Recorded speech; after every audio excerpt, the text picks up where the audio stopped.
Mealybugs को हटाने का ये बहुत ही आसान सा तरीका आज मैं आपको बता रही हूँ। इसके इस्तेमाल से आप अपने पौधे को स्वस्थ कर सकते हैं और ये ना सिर्फ मिलीबग्स को हटाने में हेल्प करेगा बल्कि पौधे की ग्रोथ में भी मदद करेगा। यदि आपके किसी भी पौधे पर मिलीबग्स का अटैक है तो आप इस स्प्रे का इस्तेमाल कर सकते हैं। सर्दियों में अक्सर ऐसा होता है कि लगातार नमी की वजह से आपके पौधे पर मिलीबग्स का अटैक होता है, लेकिन इसको बढ़ाने में साथ देती हैं चींटियाँ। यदि आपके गमले में चींटियाँ आ रही हैं लगातार, तो आप समझ लीजिए कि पौधे में कहीं ना कहीं मिलीबग्स का अटैक शुरू हो जाता है। और ये चींटियाँ जितनी ज़्यादा फैलेंगी, ये सफ़ेद चिपचिपी सी चीज़ आपके पौधे पर, पूरे पौधे पर देखते ही देखते रातों रात फैल जाती है। और इसका यही वजह है जो मैं आपको दिखा रही हूँ। इस तरीके से मिट्टी का लगातार मॉइस्ट होना और धूप कम मिलना।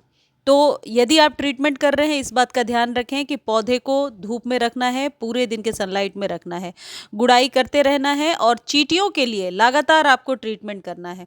यदि चींटियाँ रहेंगी तो उस पौधे को बचाना बहुत ही मुश्किल हो जाता है और इसके लिए जो चीज़ आपको चाहिए वो है सिरका। सिरका, जो विनेगर जिसे कहते हैं, अक्सर घरों में किचन में मिल जाता है। किसी भी प्रकार के विनेगर को ले सकते हैं, चाहे वो एप्पल वाला विनेगर हो या नॉर्मल हो, कोई भी हो। 1 चम्मच सिरका लीजिए और उसे आधे लीटर पानी में मिला लीजिए।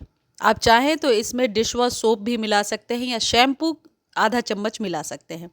देखिए, जो सिरका होता है इसका नेचर एसिडिक होता है, जो चींटियों को पसंद नहीं आता या किसी भी कीड़े मकोड़ों को हटाने के लिए और जल्दी छुटकारा दिलाने में ये मदद करता है।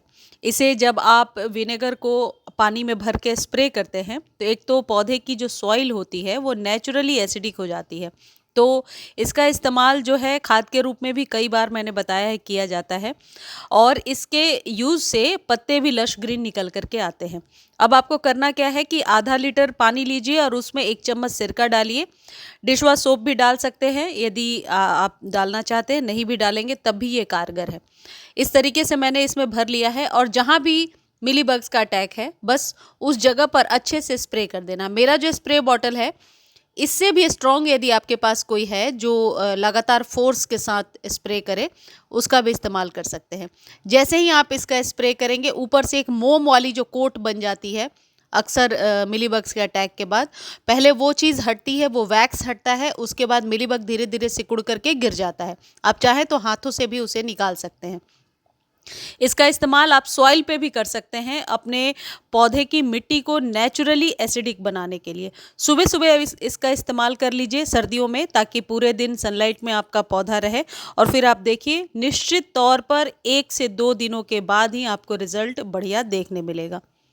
इस स्प्रे को आप पत्तों पर, स्टेम पर अच्छे से उलट पलट कर स्प्रे कर दीजिए, चाहे गुलाब हो, गुड़हल हो या काले कीड़े का अटैक हो रहा हो या तुलसी जी पर काले कीड़े का अटैक हो रहा है। जितने भी पौधे हैं सब पर आप इसका इस्तेमाल कर सकते हैं। और यदि आपको लगता है कि एक बार में रिलीफ नहीं हुआ, वापस से मिलीबग्स दिख रहे हैं, तो 3 से 4 दिनों के बाद फिर से आप इसका इस्तेमाल कर सकते हैं। वैसे एक बार ही में आपको रिजल्ट 80 to 90% देखने को मिल जाएगा। इस तरीके से मिलीबग से जड़ से छुटकारा लिया जा सकता है और बचे हुए पानी को आप सॉइल में डाल दीजिए, उसका भी बहुत बेनिफिट होता है। मुझे उम्मीद है वीडियो अच्छी लगी होगी। धन्यवाद।